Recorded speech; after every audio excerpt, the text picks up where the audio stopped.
تقلیدی مولویوں کے پیچھے نماز پڑھ سکتے ہیں ہم قبلہ، چونکہ یہاں پر رائج یہی ہے؟ تو عرض یہ ہے کہ یہ لوگ بدعتی ہے نا، تو حدیث میں یہ ہے کہ اس کے پیچھے نماز پڑھو جس کی دیانت پہ تمہیں اعتماد ہے.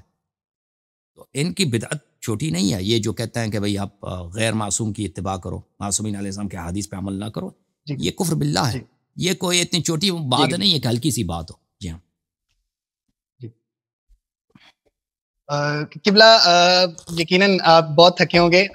جی قبلہ میں سیلون کا کام کرتا ہوں، ساتھ میں کٹنگ خط وغیرہ کا. ہاں اور یہ صوفہ میرا جو پیچھے پڑا یہ نجس ہو گیا تھا پچھلے دنوں میں. اب اس کو اگر میں واش کرتا ہوں، دھوتا ہوں، تو یہ اس کی جو لکڑی ہے، ووڈ ہے، وہ خراب ہو جائے گی. اس کو کیسے پاک کر سکتے؟ تو آپ اگر پانی ڈال دیں نا، پانی ڈال دیں اس پہ، جلدی سے اس کو سکھا دیں، ختم ہے. ایک دفعہ پانی ڈال دیں، ختم. جی قبلہ.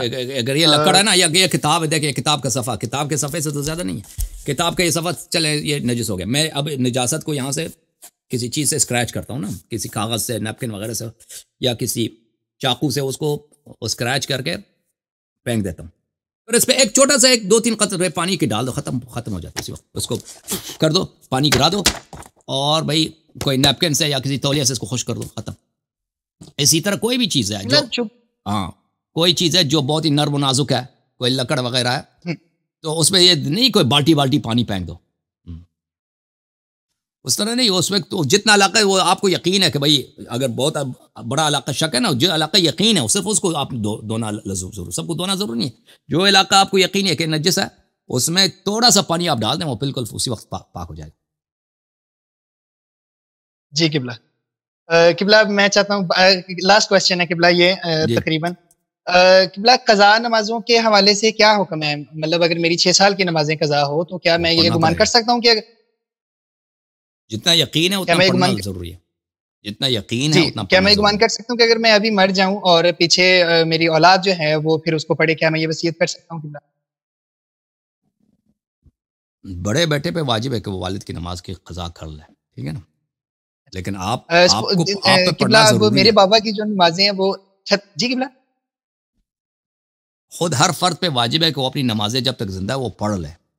اگر کوئی شخص جی قبلہ. مر جاتا ہے نا، یہ اللہ تعالیٰ کی جانب سے ایک احسان ہے کہ بھائی اس کے اہل و عیال، کوئی بھی مومن، ایک کوئی ضروری نہیں بڑا بیٹا ہو. مثلا ایک شخص مرتا ہے، میرا جی دوست ہے، مجھے پتا ہے اس نے 2 ہفتے نماز نہیں پڑھی ہے، میں 2 ہفتے 3 ہفتے اس کی نماز قضا پڑھ سکتا ہوں، ٹھیک ہے نا. کوئی ضروری نہیں ہے کہ بیٹا ہو، لیکن بیٹے پہ لازم ہے، بڑا بیٹا ہو کہ والد کی نماز کی قضا کر لے. لیکن انسان کو چاہیے کہ اپنے بیٹے پہ یہ ظلم نہ کرے. ایک آدمی پوری زندگی نماز نہیں پڑھتا، بہت سارے ایسے لوگ ہوتے ہیں 50 سال ہی نماز نہیں پڑھی ہوئی. اب بیچارہ بیٹا اس کا نوجوان 17 سالہ لڑکا، اس نے اتنا بڑا بوجھ اس پہ رکھ دیا، ٹھیک ہے نا. تو یہ نہیں کرنا چاہیے. جی ہاں تھینک یو سر. اللہ آپ کو جزاک خیر. قبلہ پچھلے جی دنوں کی سر. جی جی سر قبلہ بولیں کیا کہہ رہے ہیں. پچھلے دنوں کی بات ہے قبلہ، میں جہاں سے قرآن مجید تجوید پڑھنا شروع کی تھی اور میں تب تقلیدی تھا تقریباً. مجھے آپ کے بہت سارے مناظرات اور نسیم صاحب سے ہوئے، پھر تقی ہاشمی صاحب ہمیں جو ہے وہ پڑھا رہے ہیں، آن لائن درس دیتے ہیں. تو پھر ان کو جب آپ نے شکست دی تو ماشاءاللہ مجھے بہت کچھ سیکھنے کو ملا. تو میں نا کچھ ایز اے اسٹوڈنٹ ہی اپنے دادا استاد کے پاس گیا، چونکہ وہ یہاں پہ مدرسہ بنا رہے ہیں. تو میں نے ان کو صرف ایک کویسچن کیا کہ تعلیم اور تقلید میں کیا فرق ہے، تو وہ یہ نہیں کر سکے. وہ تعلیم اور تقلید کو دونوں مکس کر رہے تھے. حالانکہ اس میں وضاحت ہو جاتی ہے جس کو سمجھ آتی ہے، تعلیم اور تقلید میں یہ سوال ہی خود جواب ہے.